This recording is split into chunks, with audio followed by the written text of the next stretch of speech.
25 августа средний взвешенный курс таджикского сомони к доллару США составил 10,25 сомони к $1. Курс сомони к рублю составил 0,16 сомони за 1 рубль, курс сомони к евро составил 10,17 сомони за 1 евро.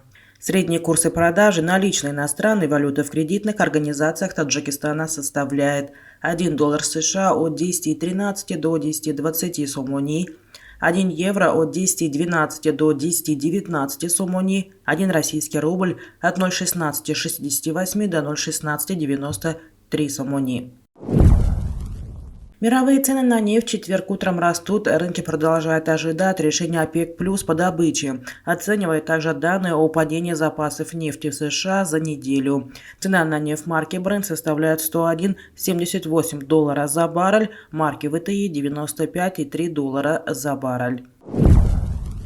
Стоимость золота в четверг утром растет на фоне ослабления доллара к основным мировым валютам. Рынки ожидают выхода статистики по ВВП США и выступления главы Федрезерва Джексон Хоули и составляет $1768,60 за тройскую унцию.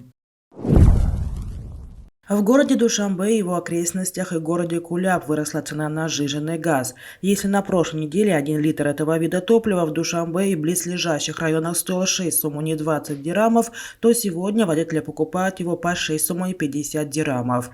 Несколько водителей из Душанбе рассказали, что подорожание наблюдается в течение последних 2 суток. Цена 1 литра сжиженного газа в городе Куляб составила 6,6 сомони. Это при том, что в конце прошлой недели это топливо стоило 6,2-6,3 сомони. А в Бахтаре цена на сжиженный газ не выросла и составляет 6,3 сомони за 1 литр. Не изменилась цена на сжиженный газ и в Худжанде, по-прежнему составляет 6 сомони 10 дирхамов.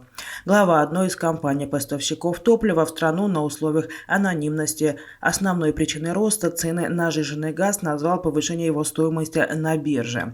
Подорожание не имеет отношения к Таджикистану. Цена меняется на бирже. Это временно, и цена снова может упасть, сказал он. В антимонопольной службе Министерства энергетики и водных ресурсов страны, которая отвечает за импорт и регулирование цен на топливо в стране, не смогли объяснить причину нынешнего подорожания сжиженного газа. Таджикистан выручил более 64 миллионов 500 тысяч долларов за счет экспорта электроэнергии с начала этого года. По статданным, сумма продажи электроэнергии за 7 месяцев 2022 года превышает показатели аналогичного периода прошлого года на 17,2%. В январе-июле 2021 года было продано электроэнергии за рубеж на сумму более 55 миллионов долларов. Электроэнергия в основном экспортируется в Афганистан и Узбекистан. По данным Министерства энергетики и водных ресурсов страны, с начала года в республике произведено более 12,5 миллиардов киловатт-часов электроэнергии с ростом на 3%, чем годом ранее. Более 11,6 миллиардов киловатт-часов из указанного объема приходится на гидроэлектростанции. Тепловыми станциями за 7 месяцев этого года произведено 805 миллионов киловатт-часов электроэнергии. В текущем году ТЭЦ снизили выработку электроэнергии на 18,4% по сравнению с таким же периодом прошлого года. Международный инвестиционный форум Таджикистан-Россия состоится в сентябре этого года в городе Душанбе. Накануне 24 августа посол Таджикистана в России Давлат Гульмахмадзуда встретился с заместителем министра иностранных дел Российской Федерации Андреем Руденко. Как сообщили в Департаменте информации МИД Таджикистана, в ходе беседы стороны выразили удовлетворение нынешним состоянием взаимодействия между двумя странами. Собеседники обсудили перспективы дальнейшего развития сотрудничества между Таджикистаном и Россией в различных сферах. Стороны также обменялись мнением по актуальным вопросам региональной и международной повестки дня. Гульмахмадзуда пригласил российскую делегацию принять участие в Международном инвестиционном форуме Таджикистан-Россия, который состоится в сентябре текущего года в Таджикистане. Россия внесла в повестку дня заседания Евразийского межправительственного совета, который пройдет в городе Чолпан-Ата в Кыргызстане 25-26 августа, вопрос о расширении использования национальных валют Евразийского экономического союза в торговле. Россия предложит несколько направлений для работы в этой области. Об этом сообщил РБК со ссылкой на источники. По информации издания, Россия собирается предложить обеспечить работу национальных платежных систем стран ЕАЭС в странах-участницах Союза.